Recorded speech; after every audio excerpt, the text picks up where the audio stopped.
Assalamualaikum warahmatullahi wabarakatuh. Di sini kami sebagai kelompok 8 akan mempresentasikan hasil makalah kami yang berjudul Munasabah Al-Quran. Mungkin tanpa berlama-lama langsung saja kita ke videonya. Baik, di sini saya akan menjelaskan mengenai munasabah dalam konteks tafsir Al-Quran, yang dimana munasabah dalam konteks tafsir Al-Quran merujuk pada hubungan atau keterkaitan antara satu ayat dengan ayat yang lain atau antara satu surah dengan surat yang lain dalam Al-Quran. Kata munasabah berasal dari bahasa Arab yang berarti sesuai, cocok atau berhubungan. Dalam tafsir, konsep ini menggambarkan bahwa urutan dan susunan ayat dalam Al-Quran tidak acak, tetapi memiliki struktur yang harmonis dan setiap ayat atau surah saling berkaitan dan mendukung satu sama lain untuk menyampaikan pesan-pesan ilahi dengan lebih efektif. Jadi munasabah membantu kita untuk memahami keterkaitan, kait dan makna di balik surat dan ayat-ayat yang ada. Misalnya, seringkali satu ayat memberikan penjelasan tentang perintah atau hukum dan ayat berikutnya menjelaskan akibat atau hikmah dari perintah tersebut. Dengan memahami munasabah, kita bisa mengenali makna yang lebih dalam dari Al-Quran itu sendiri. Dan yang kedua itu bagaimana bentuk-bentuk munasabah yang terdapat dalam Al-Quran, baik ayat maupun antara surat. Terdapat berbagai bentuk munasabah yang dapat ditemukan dalam Al-Quran, baik dalam hubungan antara ayat, dalam surat, maupun antar surat. Hubungan sebab dan akibat. Dalam satu surah, ayat pertama mungkin mengemukakan suatu perintah atau konsep, dan ayat berikutnya menjelaskan akibat atau hikmah dari perintah tersebut. Sebagai contoh, surat Al-Baqarah ayat kedua yang artinya dimana menyatakan bahwa Al-Quran adalah petunjuk bagi orang yang bertakwa.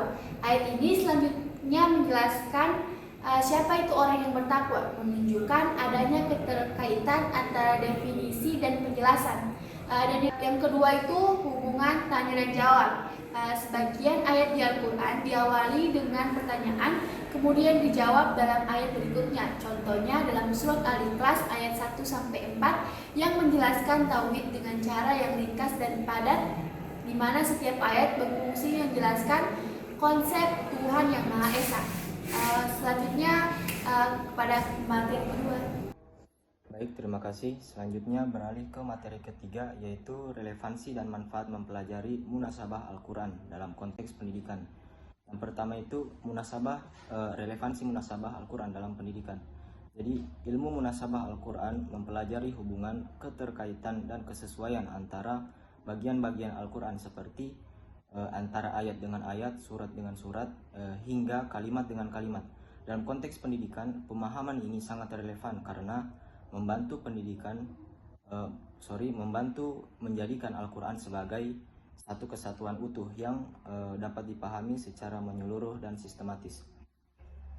Munasabah juga berperan penting dalam proses pembelajaran dan pengajaran, khususnya dalam pendidikan Islam.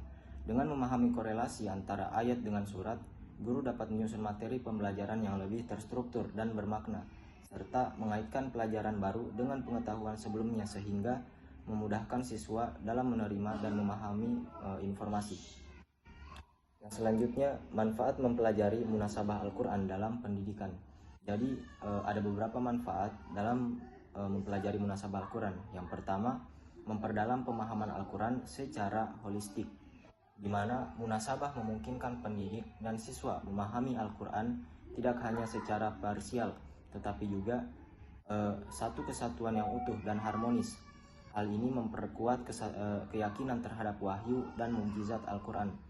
Yang kedua itu meningkatkan kualitas pengajaran, di mana dengan ilmu munasabah, guru dapat menghubungkan berbagai ayat dan surat sehingga proses belajar mengajar menjadi lebih efektif dan bermakna. Guru juga dapat membangun hubungan emosional yang kuat dengan siswa, yang penting untuk keberhasilan pembelajaran. Yang ketiga, membantu penafsiran yang akurat, di mana munasabah membantu dalam menafsirkan ayat-ayat Al-Quran dengan lebih tepat karena meninjau konteks dan hubungan antar bagian Al-Quran. Ini menghindarkan kesalahan tafsir dan memperjelas makna ayat. Yang terakhir, menguatkan landasan filosofi pendidikan Islam, yang dimana ilmu munasabah dapat menjadi lebih metode dan memperkuat filosofi pendidikan Islam, menunjukkan keharmonisan dan kesesuaian dalam ajaran Al-Quran yang dapat diaplikasikan dalam sistem pendidikan modern. Mungkin sekian dari saya. Mungkin itu saja presentasi dari kelompok kami. Kurang dan lebihnya mohon dimaafkan. Wabillahi taufiq wal hidayah. Wassalamualaikum warahmatullahi wabarakatuh.